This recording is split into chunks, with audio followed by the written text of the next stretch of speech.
여러분들이 이 땅에서 한 거에 따라서 의의 면류관, 자락의 면류관, 영광의 면류관, 그런 면류관을 받는데, 예비 시간에 여러분이 하나님을 향해서 이 모든 것이 주님의 은혜입니다 하고 면류관을 던지는 천상의 예배에 여러분들이 모두 참석할 수 있기를 바랍니다. 여러분, 모든 이 신앙이라고 하는 것이 한 사람은 속일 수 있어도 이렇게 수십억의 인류를 속이면서 2000년을 내려올 수 없다는 것.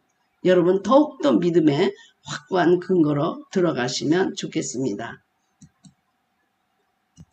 자, 오늘은요, 이 도표를 한번 보면서 오늘 꼭 깨달아야 할 것이 이겁니다. 우리가 삼위일체, 그러면 한 몸에 머리가 3개 달렸다고 생각하지만 그거 아닙니다. 세 분이 다르면서도 한 분인 것. 그래서 그 삼위일체도 참 설명하기가 어려웠지만 이번에도 참 인간으로 오신 예수 그리스도, 참 하나님으로 오신 예수 그리스도. 그래서 우리가 보면 하나님이 반쪽, 인간이 반쪽인 50% 인간이 아니고 하나님이 100%고 인간이 0%인 영지주의도 아니고 인간이 100%, 하나님이 100%. 여러분 이거를 꼭 기억하시기 바랍니다. 참 하나님으로 오셔서 아주 참 하나님의 모든 것을 갖고 계시면서 또한 참 인간으로 참 사람으로 오신 예수 그리스도가 우리의 구원의 근거가 되고 길을 열어주셨다. 그래서 참 그 하나님으로 오신 분이 죄 없는 부분을 담당하시고 그리고 참 사람으로 오신 예수 그리스도에 의해서 제물이 되셔서 죄 없는 제물로 우리가 구원의 길을 열어주신 분이십니다. 피 흘림이 없은즉 사함이 없다. 모든 율법, 모든 것도 피로서 정결케 되는데 율법에 그렇게 말씀을 했잖아요. 모든 것이 피로서 정결케 되나니 피 흘림 없은즉 사함이 없다. 참 하나님으로만 오셨다면 피 흘림이 없겠죠. 피 흘림이 있을 수 없겠죠. 그러면 구원의 길을 열을 수가 없습니다. 여호와의 증인처럼 인간으로만 왔다. 그렇게 생각한다면 참 하나님의 죄 없는, 그러니까 인간 중에 죄 없는 사람이 어디 있겠습니까? 그래서 이 구원의 길을 열어주시지 못했는데 주님이 죄 없는 제물로 오셔서 참 사람으로 참 하나님으로 오셔서 우리에게 이게 구원의 길을 열어주셨다는 것은 너무너무 감사한 일인데 우리가 이것을 값을 계산할 수가 없다는 것입니다.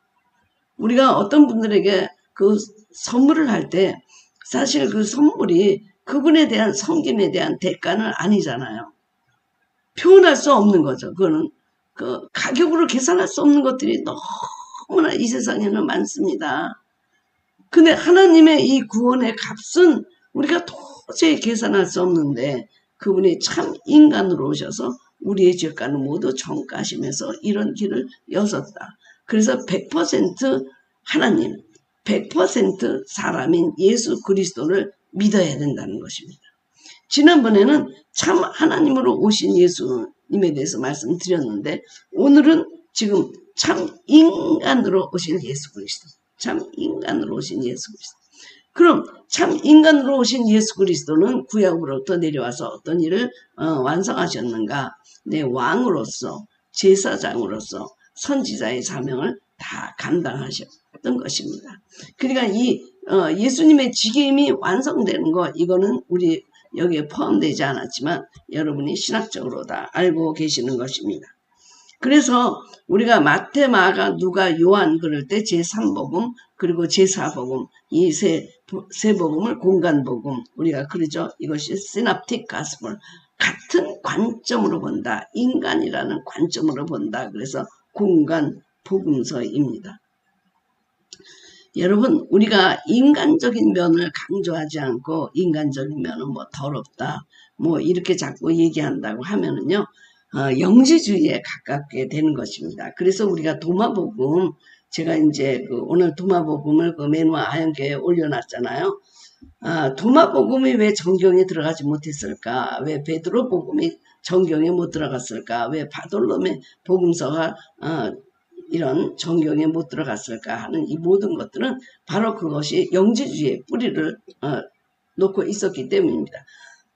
그러니까 영지주의는 100% 신성은 인정하지만 인성을 인정하지 않고 주님의 가현설 그냥 이렇게 인간적인 모습으로 나타났을 뿐이고 십자가에 달리신 분도 그분이 하나님 신성만 가지고 있었고 인성은 가지고 있지 않았기 때문에 몸의 아픔을 안 느꼈다라고 인간은 물질적인 것, 육에 속한 것 이런 것은 더러운 것으로 빨리 거기로부터 해방하기를 원하는 것이 영지주의잖아요. 지금 이 사복음서의 배경이 되고 있을 때 사복음서가 싸우고 있는 것이 영지주의.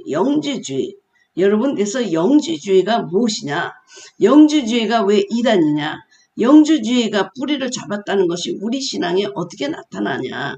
그래서 영주주의가 뿌리 밖에서 나오는 게 무슨 뉴 에이지라든지 뭐 신천지라든지 아니면 불교 이런 전부가 다 그 뉴 에이지의 그 영지주의에 근거를 하고 있는 거거든요. 그러니까 우리가 교회에서 다른 것은 몰라도 영지주의 그런 건 영지주의를 알아야 돼요. 영지주의가 지금 예수님도 돌아가시고 부활승천하고 그 기억이 다 희미해지고 그 전승도 희미해지고 목격자도 없어지고 하는 이때 이 제자들은 그 강력한 영지주의들이 공격해 오기 때문에 거기에 대항해서 만든 책이 사복음서입니다. 사복음서 중에 신성으로 오신 예수 그리스도는 제가 지난번에 말씀드렸죠. 오늘은 인간으로 오신 예수 그리스도를 말씀드립니다. 그래서 마테마가 누가는 인간으로 오신 관점에서 같은 관점에서 이렇게 보고 있는데 그런 관점으로 쓰여진 이 시납틱 가스펄 이거를 저희가 오늘 보는데요. 제일 먼저 아마 Q 문서라는 것이 있었을 거다. 이것은 예수님의 어록. 그렇지만 Q 자료라고 하는 것이 우리가 실제적으로 뭐 사본이 있다든지 뭐가 있다든지 없어요. 그래서 크벨라라고 하는 그 Q 자료 플러스 마가가 자기가 들은 것을 써서 마가복음을 썼고 마가복음을 기초로 해서 마태, 마가 이런 것들이 씌어졌을 거라고 봅니다. 왜냐하면 마가복음이 제일 자료가 작죠. 그리고 그 안에 이제 예수님의 어록을 포함하고 있다. 그렇지만 마태, 마가, 누가는 같은 관점으로 보았지만 또 다른 의도를 갖고 편집이 되었죠. 왜? 처음에는 왕으로 오신 예수 그리스도, 그 다음에 마가복음은 종으로 오신 예수 그리스도, 그 다음에 누가복음은 인간으로 오신 예수 그리스도. 그래서 우리가 이제 그 요한계시록에 가보면 그 첫째 생물은 사자 같고 둘째 생물은 송아지 같고 셋째 생물은 얼굴이 사람 같고 그 넷째 생물은 날아가는 독수리 같은데 그래서 그 보좌의 사방을 지키고 있는 이 생물을 마테마가 누가 요한복음을 지금 표현하고 있는 거고요. 그리고 이제 성막 문에 들어갔을 때 청색, 자색, 홍색 실과 가는 배실과 이렇게 실로 우리 성막문을 만들었을 때 이 자색은 왕들이 입는 옷이죠. 청색은 신성을 가리키고요. 홍색은 죽은 피, 마가복음 죽으러 오신 예수 그리스도를 상징하고 그리고 가는 배실은 죄 없으신 인간으로 오신 예수 그리스도를 표현하고 있는 것입니다. 그래서 우리가 지금 사람으로 오신 예수 그리스도를 우리가 볼 때 이제 족보를 먼저 이해해야 되고요. 또 누가복음에 나오는 모든 그 인간이 걸쳐야 되는 걸 또 봐야 되고요. 그리고 마가복음에서 왜 그분이 이렇게 죽으러 오신 메시아, 인간으로 오신 예수 그리스도를 설명하는데 그렇게 어려웠나 이런 관점에서 보게 됩니다. 둘째 사람으로, 둘째 아담으로 오신 예수 그리스도는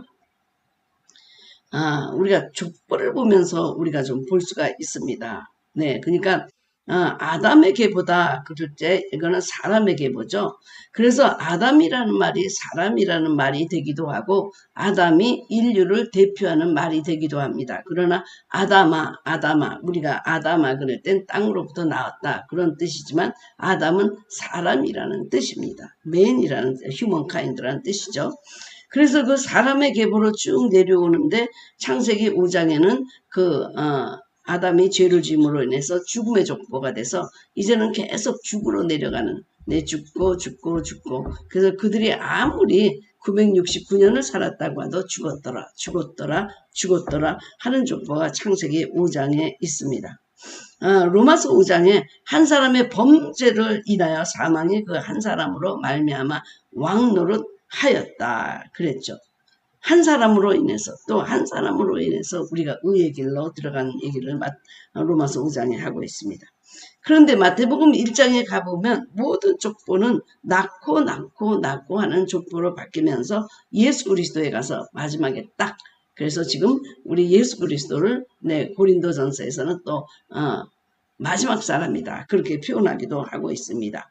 그러니까 생명의 계보 여태까지 죽음의 계보였는데 이제 생명의 계보로 들어가는 것입니다. 그래서 이제는 죽고라는 말이 없어졌습니다. 낳고 해서 예수 그리스도에까지 향하는 것이 바로 마태복음의 생명의 족보입니다. 그들이 이제 죽고 해서 어쩔 수 없이 선악을 알게 하는 나무의 실과를 따먹고 죽었지만 그러나 죽어가는 그 과정에서도 주님께서는 다시 그 믿음의 계보를 여셔서 그 예수님 족보로 이루면서 이제 생명의 족보, 선택된 족보, 언약의 계보가 나오게 되는 것입니다. 결국엔 죽을 수밖에 없었는데 주님은 언약으로 말씀으로 약속을 맺으시고 너희가 잘못하면 예수 그리스도를 담보물로 그래서 을 맺고 아브라함과 다윗으로부터 새로운 족보가 시작이 되죠. 그 안에는 무슨 죄를 짓고 안 짓고가 문제가 아니라 믿음으로 고백한 자들이 들어오는 족보가 되고요. 그 다음에 누가복음 3장에는 회복의 족보가 있어서 이제 라스트 맨인 예수 그리스도를 기점으로 해서 올라가 위로 올라가 그리고 그 위는 에노스요 그 위는 셋이요 그 위는 아담이요 그 위는 하나님이시다. 그래서 죽고 내려가다가 낳고라는 족보로 바뀌고 그것이 다시 위로 올라가서 하나님까지 올라가는 이것이 바로 그 신구약의 구속사입니다. 죽을 수밖에 없는 우리가 예수 그리스도로 생명의 족보에 들어가서 예수님을 거점으로 해서 더 이상 우리가 타락하고 내려가지 않고 위로 연어처럼 위로 생명을 향해서 올라가는 생명의 그 상향신 족보. 그래서 하향식 족보는 생명의 족보고 상향식 족보는 우리가 위로 생명을 찾아가는 족보가 되는 것입니다. 그래서 우리는 지금 족보만 보더라도 이 구속사가 다 열리죠. 죽으러 갈 수밖에 없는데 예수 그리스도로 딱 끝난 거예요. 딱 끝나요. 네. 라스트맨이 됐어요. 그분이. 그래서 그분을 거점으로 해가지고 더 이상 죽음이 없이 올라가고서 생명의 근원을 찾아가는 구속사가 있고요. 우리가 이제 누가복음을 보게 되면 몸을 입고 오신 예수 그리스도, 사람으로 오신 예수 그리스도가 나타나는데 이제 우리가 제일 먼저 우리가 만나는 게 동정녀 마리아에게서 태어났죠. 처녀 마리아가 잉태하여 그래서 인간의 몸을 입고 와서 그 안에서 10개월간 똑같이 인간의 자궁 속에서 살고 있다가 태어나서 그 다음에 이제 하는 이 모든 것들이 이제 누가복음에 나오게 되는 것입니다. 자, 우리가 아주 중요한 것은 그 몸을 입고 오신 예수 그리스도를 더럽다 그렇게 보면 안 된다는 것입니다. 그렇기 때문에 자꾸 우리는 영지주의적으로 생각해가지고 예수님에게 사람이다, 인자다, 아담이다, 둘째 아담이다 이런 말을 붙이는 거를 참 두려워해요. 왜냐하면 몸을 입고 왔다는 예수님에 대해서 그 거룩하게 신성한 분이 어떻게 인간의 몸을 입고 왔을까라고 하는 건데 그 성육신 했다는 것 자체가 우리에게 구원의 길이 되고 우리에게 값이 없는 은혜를 베푸는 길이 되었던 것입니다. 그래서 몸을 입고 오신 예수 그리스도에게서 가장 중요한 것은 뭐냐? 세례를 받으심으로 우리의 죄를 전가했다는 뜻입니다. 그 세례를 우리가 이해하지 않으면 몸으로 그러니까 왜 예수님이 오셔서 세례도 받고 할례도 받고 정결의식을 받았겠습니까? 인간의 모습으로 똑같이 와서 우리들의 죄를 전가해서 하나님의 모든 의를 이루신 것입니다. 여러분 우리가 옛날에 그 제사장들이 그 모든 죄를, 우리들의 죄를 그 염소 위에다가 전가해서 대신 죽었잖아요. 짐승의 피, 황소의 피가 우리의 죄를 대신해서 죽어서 우리는 그냥, 우리가 죄가 다 가져갔구나, 우리가 살았구나, 그렇게 생각했지만 그 전가, 그러니까 우리들의 죄를 그 아주 순결하고 정결한 짐승에다가 전가를 시켜서 그를 죽게 하는 그 전가의 그 속죄제사가 있었잖아요. 희생제사가. 그것처럼 지금 우리의 희생제물이 된 이 어린 양이 우리의 모든 죄를 전가하는 장면이 바로 세례라, 그 얘기입니다. 세례는 자리 바꿈이에요. 우리가 의인의 자리로, 주님이 죄인의 자리로. 그래서 죄인이 아니면, 저주받은 자 아니면 어떻게 십자가에 달립니까? 네. 주님은 죄인을 죽이기로 했지 의인을 죽이기로 하신 분은 아니잖아요. 인간이 죄를 범했으므로 너는 정령 죽으리라 그랬지. 네, 죄 없으신 우리 예수님이 정령 죽으리라 그렇게 말씀하시진 않았잖아요. 그렇기 때문에 인간이 갖고 있는 모든 죄를 전가하고 저주, 죽음, 사망, 이 모든 것을 어린 양에게 전가시키는 이 희생제사처럼 지금 예수님에게 세례를 받으면서 온 인류의 죄를 전가하고 있는 것입니다. 그러니까 그분이 임피테이션 받으신 거고 우리는 그분의 생명을 임파테이션 받아서 자리 바꿈. 그래서 의인이 죄인인 상태로 십자가에 못 박히시고 죄인인 우리가 의인이 되어서 거리를 활보하고 이렇게 잘 살고 있는 것입니다. 그러니까 이거는요, 계산할 수 없는 프라이스리스다. 프라이스리스라는 게 참 많아요, 여러분. 너무 감사하는 마음이 없기 때문에 이게 프라이스리스하다는 것을 못 느끼고 사는 것들이 너무나 많아요. 당연한 것으로 생각해. 당연한 것으로. 당연하지 않아요. 이건 너무나 감격해서 정말 우리가 지금 송축해 우리가 또 많이 비내가 있으면 만 가지로 하여튼 만 가지 10,000 이유가 있다는 거예요. 주님을 찬양할. 그러나 우리 너무 무감각하잖아요. 그저 내가 믿음이 있는 것 같기도 하고 없는 것 같기도 하고 은혜를 받은 것 같기도 하고 안 받은 거기 소소한 데 붙잡혀 있지만 결국 주님이 나를 위해서 죄를 가져가시고 나를 살리셨다라는 근본적인 문제는 여러분들이 지금 다 해결이 된 거예요. 믿으시기 바랍니다. 믿음이 선물로 여러분에게 주어지시기를 바랍니다. 믿음은 선물이에요. 선물에 세상에 그 많은 70% 이상 사람이 주님을 발견하지 못하고 죽음의 길로 가고 있지만 우리를 생명의 길로 인도해 주시고 이 귀한 비밀을 숨겨진 비밀을 열어주신 거에 대해서 말할 수 없는 은혜가 우리에게 있고 말할 수 없는 감사로 인해서 정말 기름 부음이 철철 넘치는 그 기름바다 가운데서 우리가 살아야 될 형편인데 그냥 조그만 거 맨날 근심 걱정 매달리고 내가 은사를 받았냐 안 받았냐 거기에 있고 내가 지금 믿어지는 것 같으냐 안 믿어지는 것 거기에 매달려 있고 그냥 교회에서 소소한 일로 싸우고 다투고 그래서 그냥 주님을 섬기고 예비하는 그 감격이 없어졌다는 것입니다. 그래서 하나님이 죄를 알지도 못하는 자로 우리를 대신 죄를 삼으신 것은 우리로 하여금 저희 안에서 하나님의 의가 되게 하려 하십니다. 우리가 주님 앞에 가서 죄인이 아니라 예수님이 우리 앞에 가서 하나님의 의를 입으신 그분이 우리의 죄를 가려주고 의인 하나님의 의로 주님 앞에 설 수 있도록 만드신 이 놀라운 일이 인간으로 오신 그래서 전가는요 우리가 말이죠 그분에게 전가를 하면 그분이 모두 책임을 지는 거다. 책임을 진다. 근데 우리의 죄를 다 어떻게 책임져요?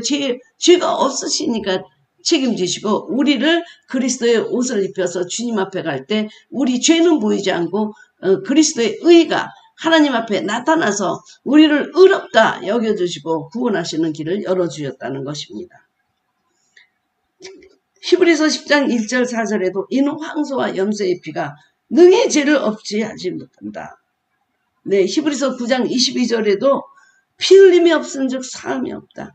피 흘림이 없은즉 그래서 십자가에서 피 흘려서 우리에게 구원의 길을 영원한 구원의 길을 영원한 속죄의 길로 단번에 이루셨던 것입니다. 그래서 주님은 수고하고 무거운 짐진 자들아 오라 내가 너희를 쉬게 하리라. 나는 마음이 온유하고 겸손하니 나의 멍에를 메고 내게 배우라. 그러면 너희 마음에 쉼을 얻으리니 이는 내 멍에는 쉽고 내 짐은 가벼우리라. 자, 주님이 우리에게 어떻게 쉬라고 하셨습니까? 어떻게 너희 멍에가 가벼워진다고 하셨습니까? 왜냐하면 죄를 전가하셨기 때문입니다. 단순히 우리가 짐을 지고 있는 등에 있는 무슨 백팩 같은 짐을 주님이 가져가셨다는 것이 아니라 우리의 인류의 모든 죄를 전가하니까 우리가 새털같이 가벼워지는 것 아닙니까, 여러분? 제가 주님에게 용서함을 받은 1985년 1월 16일 제가 정 목사님한테 안수를 받고 제 죄를 9시부터 11시까지 그냥 울면서 회개했는데 내 몸에 정말 그 구더기 같은 죄가 말이죠. 더 이상 움직일 수 없도록 꽉 차 있었는데 하나님께서 그것을 정결하고 내 깨끗하게 하고 양털같이 희게 해주셔서 나를 용서받았다라는 그 감격이 있을 때 집으로 오는데요. 자동차가 비행기같이 날아가는 것을 제가 느꼈어요. 이거 새털보다 더 가볍구나. 수고하고 무거운 짐진 자들아 다 내게 네. 곽에서 그 코미디언 그 목사님은 수고하고 무거운 짐진 자들아 다 내게 오라. 그거를 자기네가 사채를 빌려가지고 그렇게 짐을 잔뜩 졌을 때 이게 이제 이 무거운 빚의 짐이라고 생각했다고 그러는데 저는 새털같이 가벼워지면서 이 내 모든 죄가 주님에게 전가됐고 정말 나는 이제 쉬고 내 멍에는 가볍고 그래서 새털같이 가볍다는 것을요, 제가 정말 느꼈어요. 정말.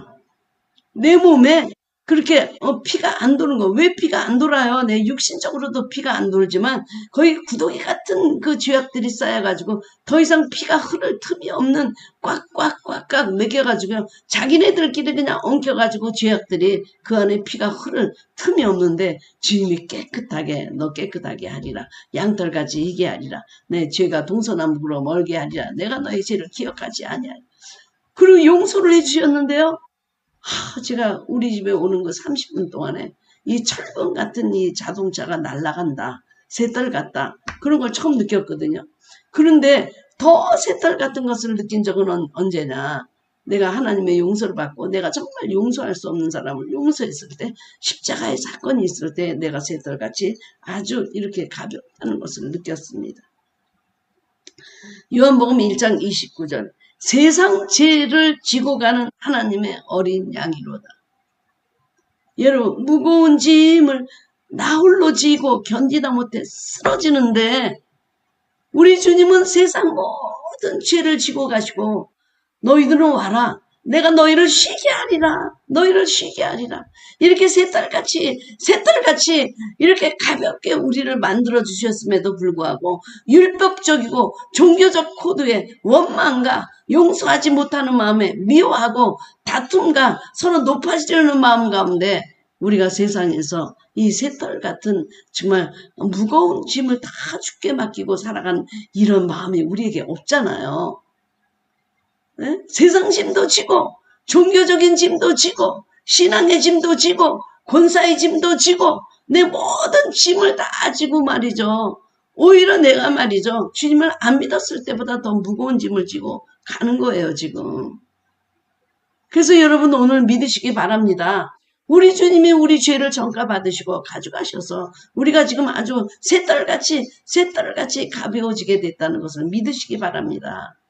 그분이 우리의 모든 세상 죄를 지고 가고 세상 모든 짐을 전가받으시고 세상 모든 죄와 저주와 죽음을 전가받으셔서 우리와 자리바꿈하시면서 여호와께서는 우리 무리의 죄악을 그에게 담당시키셨도다. 이사야 53장 6절에 이런 말씀이 있습니다.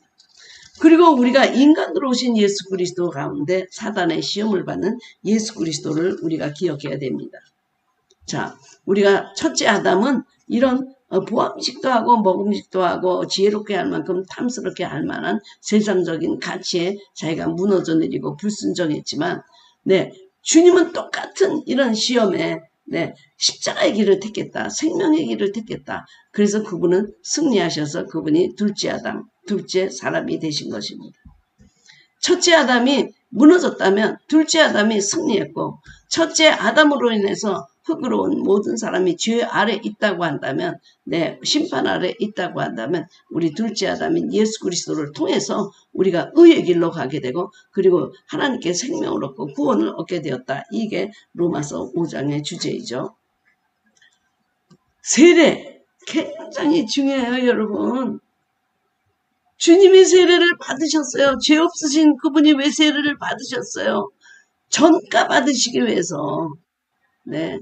염소가 그 죄인 희생제물을 갖고 온 그분의 죄를 대신 전가하게 한 것처럼 그 염소는 이 한 사람의 죄, 그 한 가족을 죄를 전가했지만 세상 짐을 지고 가는 어린 양을 봐라. 세상 죄를 지고 세상 죄를 모두 지고 우리 주님께서 우리의 죄를 다 용서해서 새털같이 갚고 우리가 우리를요 죄악을 기억하지 않으신다고 그랬잖아요. 그러면 오늘부터 여러분 정말 새털같이 가벼워야 돼. 이 새털같이 가벼운 거에 대한 무한한 감사. 근데 우리가 지금 얼마나 부패하고 물들었는가 하면 이 세상적인 제도, 종교적인 제도, 율법적인 코드, 여기에 말이죠. 뭐 이것도 못하고 저것도 못하고 안 하면 죽을 것 같고 안 하면 지옥 같은 이런 마음에 말이죠. 네, 도와주고 싶은데 도와주고 해야 되는데 도와줄 마음이 없고 이런 막 그 선행에 대한 갈등이라든지 이런 모든 것들이 오히려 교회 가면서 이 도덕적인 선악의 갈등이 더 깊어지는 것입니다. 여러분 오늘 우리가 강의를 들으면서 중요한 것은 우리 몸이 새털같이 가벼워져야 된다는 것입니다. 그것이 인간으로 오신 예수 그리스도께서 우리에게 행하신 것입니다.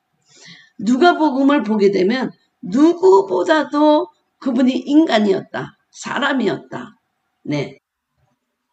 그것을 그래서 나는 인자다라는 표현을 우리가 다니엘서에도 많이 나오잖아요. 인자.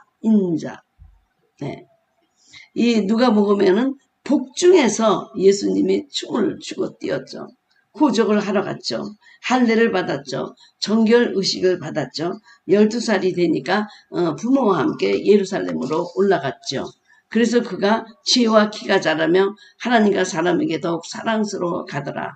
네, 과부를 보시고는 불쌍히 여기셨고 그리고 어려운 일을 인간적으로 감당하실 때는 땀이 그냥 핏방울처럼 흘러내렸고 그리고 나중에 부활해서 왔을 때는 영은 살과 뼈가 없으되 너희 보는 바와 같이 나는 있느니라 하고 손과 발을 보여주시는 일이 누가복음에 나타나고 있어서 누가복음은 사람으로 오신 예수 그리스도에 대한 증거를 아주 이렇게 인간적인 역사로 기록하고 있습니다. 이런 얘기가 다른 데는 안 나와요. 네, 누가복음에만 나와요. 왜냐하면 그분이 참으로 사람으로 오셨다는 걸 강조하는 거예요. 사람으로 오시지 않았으면 영지주의처럼 우리에게 구원의 길이 없고 아직도 죄짐을 짓고 나홀로지고 내가 쓰러지다 못해 아주 그냥 이거 기절해버려야 돼요. 이 세상 짐이 얼마나 무거운지.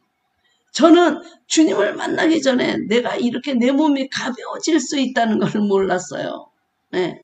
요새는 굉장히 몸이 무거워요. 뇌경색 때문에 반쪽이 마비됐어가지고 좀 이게 안 돼가지고 몸이 무거운데 그때는 젊어서 몸이 가벼웠어요. 네, 막 정말 우리 어머님이 별명이 번개장로처럼 여기서 무악산에 홍제동에서 그냥 하루에 수십 번씩 왔다 막 빨리빨리 하던 그런 번개장로셨는데 저도 그랬어요. 우리는 번개딸이에요.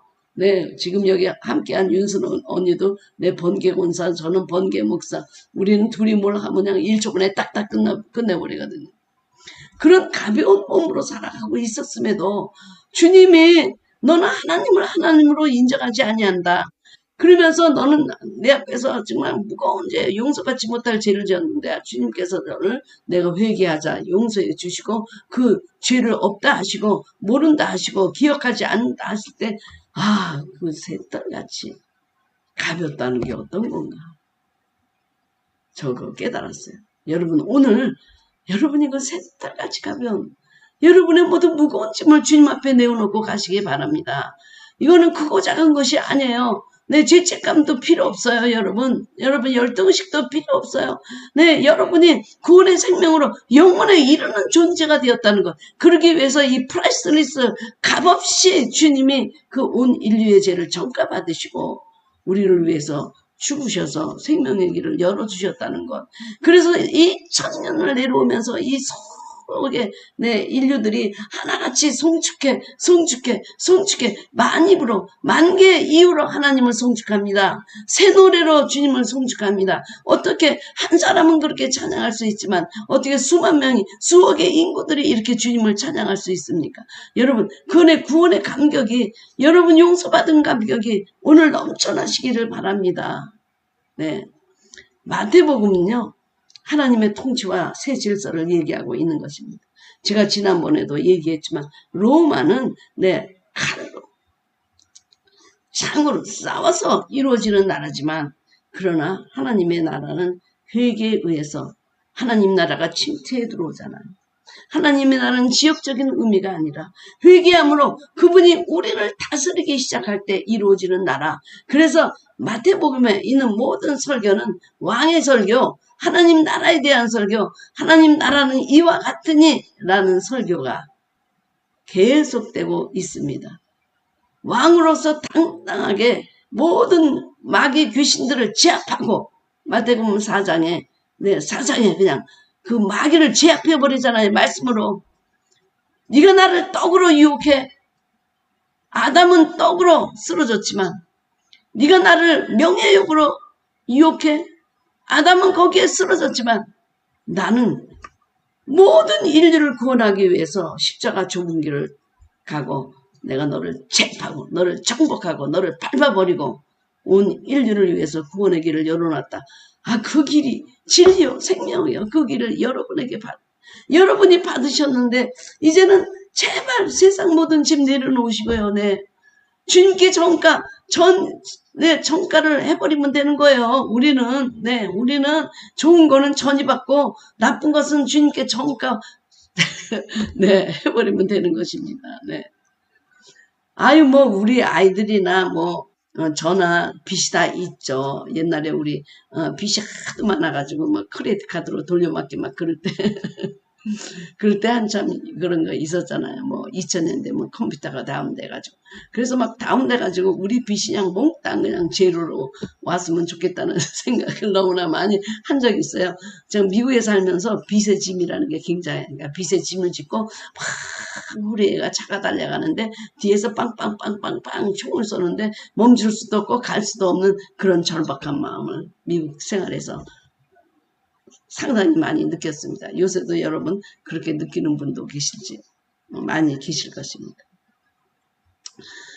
그런데 마태복음에서는 이런 마귀를 제압하고 발로 짓밟아버리고 마귀를 더 이상 우리 인간들을 괴롭히지 못하고 구원의 길을 막지 못하도록 마귀를 거기다 붙잡으면 이미 하나님의 나라가 거기에 이루어졌다. 마태복음 12장에 강한 자를 이미 묶어버리면 그 다음에 거기에는 하나님의 나라가 이루어졌다라고 말씀하면서 지금 마태복음은 그 왕이 정복자의 발로 마귀를 그냥 팍팍팍 짓밟아버리고 하나님 나라가 이와 같다라고 설명하는 거 있는데요. 로마같이 칼과 창으로 이렇게 싸우는 것이 아니라 하나님은 여기서 뭡니까? 회개, 사랑, 용서, 온유한 마음, 가난한 마음, 의에 주르고 목마른 마음, 이런 마음으로 세상을 그냥 하나님의 나라를 통치하는 그 모습을 마태복음에 보여주고 있는 것입니다. 그래서 마태복음의 주제는 하나님 나라를 회복하는 것, 그 다음에 치유와 축사가 분명히 따라오고, 그리고 정말 모든 사람들에게 마태복음에 그 예수님은 먹고 마시는 분이시다라고 지금 표현되고 있는데요. 탐욕스럽게 음식을 탐하고 세리 창녀의 친구고 하는 것이지만 주님의 미니스트리는 축제입니다. 축제. 구원의 축제. 그리고 마지막에는 어린 양의 혼인잔치. 그리고 우리를 하나님께서 착하고 신실한 종 우리가 주님 앞에 충성했을 때는 주인의 잔치에 우리를 초대한다고 말씀했습니다. 너희가 주인의 잔치에 참여하리라. 그래서 마태복음 5장에는 모든 예언자들이 꿈꾸고 왔던 새로운 질서, 새로운 존재의 나라가, 하나님의 나라가 너무나 멋있게 산상에서 말이죠. 정말 자세고 옷을 입고 있는 예수 그리스도께서 그 모든 5,000명, 4,000명을 놓고 말씀을 전하고 하나님 나라를 선포하는 그런 모습이 쫙 펼쳐지고 있죠. 마태복음은 당당하게 비록 뭐 무슨 만두 같은 옷을 입고 거기 앉아 계시지만 당당한 왕과 신적인 권위를 갖고 말씀을 전하는 것이 나옵니다. 우리가 이사야 2장을 보면요. 그들의 칼을 쳐서 보습을 만들고 그들의 창을 쳐서 낫을 만들 것이며 이 나라와 저 나라가 다시는 칼을 들고 서로 치지 아니하며 다시는 전쟁을 연습하지 아니하리라. 여기서 칼을 쳐서 보습을 만든다 그럴 땐 칼을 쳐서 괭이를 만들고 그리고 지금 창이 변하여 낫이 된다.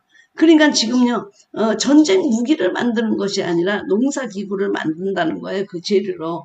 그러니까 지금 로마와 같이 칼과 창으로 세상을 제패하고 정치로 이기는 나라가 아니라 나라가 아니라 지금 괭이 들고 낫을 들고 겸손하게 농사를 지으면서 사는 평화로운 나라, 다시는 전쟁들을 연습하지도 않고 싸우지 않는 나라, 이 주님의 그리스도의 보혈의 피로 이루어지는 새로운 하나님 나라의 질서를 마태복음은 얘기하고 있는 것입니다. 그러니까 이 세리 같은 경우도 이렇게 살아라 하고 선포되는 것이 아니라 마태복음 5장에서는요. 이렇게 살아라. 네. 그렇게 살아가는 모습. 삶으로 나타나는 모습. 천국 시민의 본성, 인격 이런 것들을 표현하고 있는 것입니다. 얼마나 여러분이 마태복음 28장을 보게 되면 똑같은 내용이 마가복음 16장에 있어요. 근데 왜 그렇게 긴지 아세요? 마가복음은 일하는 종의 모습을 썼기 때문에 설교가 많이 들어가 있지 않지만 여기는 온갖 하나님의 비유와 설교와 왕의 설교가 쫙 펼쳐지고 있는데요. 여러분 당당하게 옥자에서 하나님 나라를 선포하는 그 장면이 마태복음에 나타나고 있음을 여러분 아시기 바랍니다. 새로운 질서의 왕, 칼과 창으로 정복하는 그런 나라가 아니라 사랑과 용서와 회개와 이런 것으로 이루어지는 정말 새로운 파라다임 시프트가 일어나서 그런 자들이 또 천국을 볼 수 있는 그런 나라에 대한 그 놀라운 선포가 예수 그리스도에 의해서 그 왕으로부터 나는 이런 정책을 갖고 통치를 한다라는 새로운 질서를 선포하는 것이 마태복음의 설교인 것입니다. 여러분 마태복음을 보시면 바로 그렇게 웅장하게 왕이신 예수 그리스도께서 왕의 정책을 얘기하면서 왕의 나라의 새로운 질서를 선포하는 그런 비유를 말하는 모습을 상상하고요. 마가복음에서는 종으로 오신 예수 그리스도니까요. 탁탁탁탁 일하면서 여기서 기적을 베푸고 여기서 마귀를 쫓고 탁탁탁탁탁 일어나라 함께 가자 함께 죽으러 가자 하는 식으로 탁탁탁탁탁탁 일하시는 주님을 아주 긴박하게 십자가를 향해서 일하시는 그런 모습을 상상하시면 되십니다. 왕으로 오신 예수 그리스도, 종으로 오신 예수 그리스도. 이 두 가지가 합쳐져야지 우리는 필요 충분 조건이 맞아서 하나님으로 오셔서 왕이 되시고 인간으로 오셔서 대속물이 되신 예수 그리스도를 보여주고 있는 것입니다. 그러면 이제 마지막으로 마가복음을 우리가 조금 다루려고 하는데 우리가 인나목의 치유교실과 천상의 뉴스룸에서 마가복음 전체를 한번 다룬 적이 있습니다. 마가의 편집도 마찬가지로 마가의 고민이 있어요. 이 마가는 베드로의 통역사네요. 그래서 모든 것을 베드로도 복음서 있어요. 베드로 복음서 밑에 복음서에서 제외됐죠. 그러니까 이 마가는 신이 그 주님을 목격한 자의 것을 자기가 보고 이렇게 기록했잖아요. 근데 마가는 가장 고민이 뭐냐. 이 죽으러 오셔서 십자가에 매달리는 이 처참한 죄인이 어떻게 우리의 메시아가 될 수 있느냐라고 하는 것입니다. 그러니까 제자를 너희들도 믿느냐? 그러니까 제자들도 가장 따라다니면서 누가 더 높으냐? 내가 오른쪽에 앉을 것이냐? 네가 왼쪽에 앉을 것이냐? 네가 뭐 국무장관이 될 것이냐? 네가 뭐 무슨 보건부 장관이 될 것이냐? 이거 따지고 있었잖아요. 그러니까 주님은 지금 이 마가복음은 여러분이 보면 말하지 말아라. 이걸 절대로 나타내지 말아라. 그리고 그것을 가서 다른 사람에게 말하지 말아라. 뭐 이런 얘기들 굉장히 마태복음, 그 마가복음 8장까지 나오잖아요. 그래서 숨김과 드러냄, 메시아닉 세크리스, 메시아의 비밀이 드러나고 숨기고 드러나고 숨기고 드러나고 숨기고 하는 모습이 거기 있어요. 네. 어느 때는 드러내고 어느 때는 숨겼냐. 네. 숨기는 것은요, 다들 제자들이나 5,000명 떡 먹은 사람들이 예수님을 왕으로 삼고 정치적인 메시아로 삼을 때, 근데 귀신들이 뭐 다윗의 자손 예수요 그럴 땐 그냥 놔뒀어요. 네. 그러니까 숨기고 드러내고, 숨기면서도 드러내고, 드러내면서도 다 드러낸 건 아니고, 이런 이율배반적인 모습이 마가복음에 나오고 있습니다. 그래서 마가복음 8장을 기점으로 맹인이 눈 뜨는 사건을 기점으로 해서 희미하게 보이는 단계, 그 다음에 두 번째 안수하니까 아주 확실하게 보이는 단계를 기점으로 해가지고 세상 사람들이 나를 누구라 하냐, 뭐 엘리야라고 합니다, 누구라고 합니다, 누구라고 합니다, 그렇게 대답하는데, 그럼 너희는 나를 누구라고 생각하냐? 네, who do people say who I am? 내가 누구라고 생각하냐? The people이 나를 누구라고 생각하냐? 근데 너희는 나를 누구라고 생각하느냐? 그러니까 세상 사람들이 보는 거는 주님을 희미하게 보이는 단계.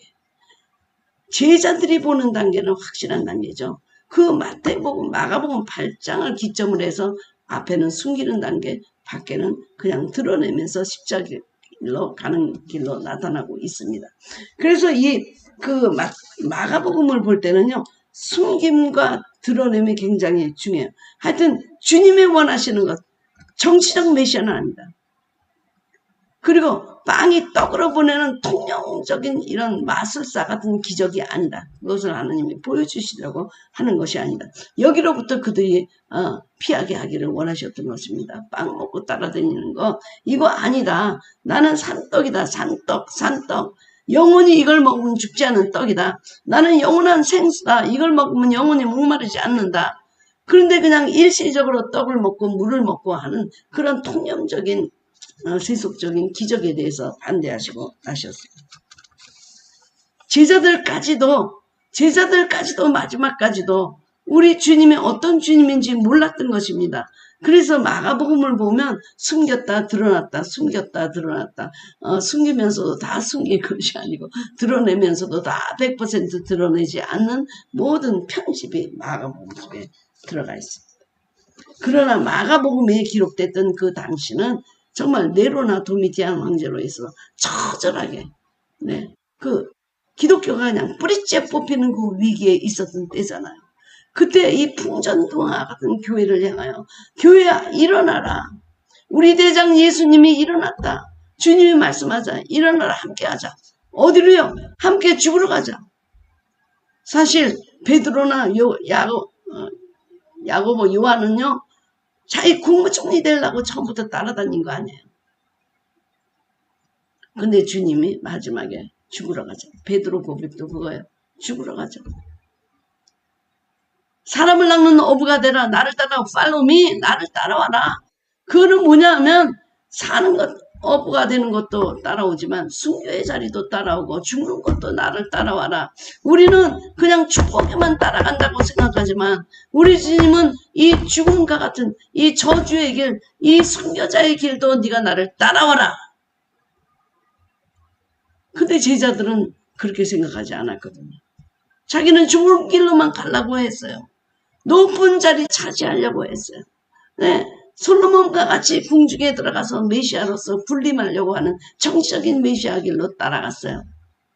근데 마지막에 이게 얼마나 어려웠는지, 로마 사람을 상대로 말했던 이 마가는 정말 로마 사람들에게는 저주 아래 있는 나무, 십자가에 매달리는 그 저주받은 그 모습이 바로 메시아라는 걸 선포한다는 게 너무 어려운 고민이 마가복음에 들어있고, 사복음서에서 가장 어려운 것이 죽으러 오신 예수 그리스도를 설명하는 마가복음이었습니다. 그럼에도 마가복음은 16장에 그것을 집약하고 요약하면서 그분은 승리자다. 죽음까지도 이기셨다. 그분은 죽음을 이기시고 우리에게 구원의 길을 주시는 메시아다. 일어나라. 함께 가자. 죽음의 길로 가자.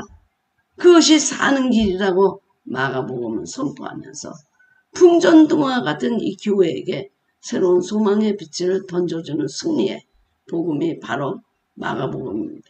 마태, 마가, 누가, 요한 중에 가장 힘들게 고뇌 속에 쓰여진 것이 바로 마가복음인데, 그것이 바로 어떻게 죽으러 온 자가 우리를 살리느냐, 어떻게 십자가에 달린 자가 우리를 살리는 메시아냐, 이런 고민이었는데, 오늘 가장 집약적으로 들어있는 게 누가복음에 인간으로 오신, 사람으로 오신 예수 그리스도지만, 그것을 삶으로 십자가의 길로 당당하게 걸어가신 모습을 드러내면서 고뇌하면서 이분이 우리의 참 하나님이시고 참 인간이시고 참 메시아이신 그리스도라고 선포하는 이 마가복음이 사실은 사복음서의 하이라이트가 되는 것입니다. 왕이신 것, 하나님이신 것 설명하기는 참 좋죠. 인간으로 오셨다. 내 동정녀 마리아부터 설명하는 것이죠. 그런데 그가 인간으로 오셔서 대속물이 되었다라고 하는 것을 설명하는 것은 그렇게 쉽지가 않았습니다. 여러분, 인간으로 오신 예수 그리스도께서 우리에게 베푸신 이 하염없는 프라이스리스한 은혜에 감사하시기 바랍니다. 그리고 제발 우리가 갖고 있는 무거운 짐을 이제는 주님에게 전가 받으시려고 오신 그분에게 다 전가하고요. 제발 이 죄를 전가하고 다시 그 죄를 그대로 짚고 살아가지 마시기 바랍니다. 주님께 돌려보냈으면 우리는 새달같이 가벼운 마음으로 프라이스리스한 이 은혜를 우리가 삶으로 몸으로 보여주면서 많은 사람들을 이 구원의 길로 이끌어와야 되는 게 우리의 사명인데, 너무나 우리는 지역적인 문제, 장로님, 목사님 싸우는 거 문제, 11조 드리는 문제, 우리 아이들 교회 가는 문제, 율법적인 문제, 장로 되는 문제, 이런 것들, 이런. 그래서 우리의 감미가 모두 없어지고 형식적이고 종교적인 코드에 들어가서 더 무거운 종교적인 교회의 짐을 짓고 살아가는 우리들이, 여러분, 오늘도 벗어버리십시오. 주님이 가져가시겠다는데 왜 뺏어서 다시 지세요? 가져가셨는데 왜 아직도 그 무거운 짐을 짓고 계세요?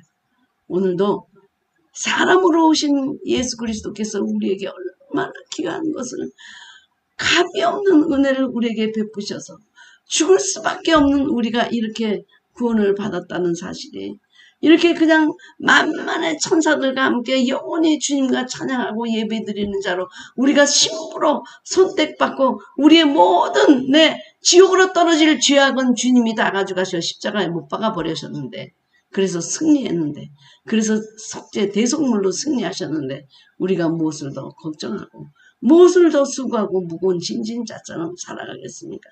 오늘 여러분, 하나님이 부어주시는 이 기름 부음 안에 여러분 회개하시기 바랍니다. 하나님이 여러분에게 짐을 벗어줬는데 왜 그 짐이 여태까지 여러분에게 있습니까? 더 무거운 짐이 왜 여러분에게 있습니까? 미움의 짐, 원한, 분노, 걱정, 근심, 불안, 이런 것들이 왜 다 여러분에게 그대로 있습니까?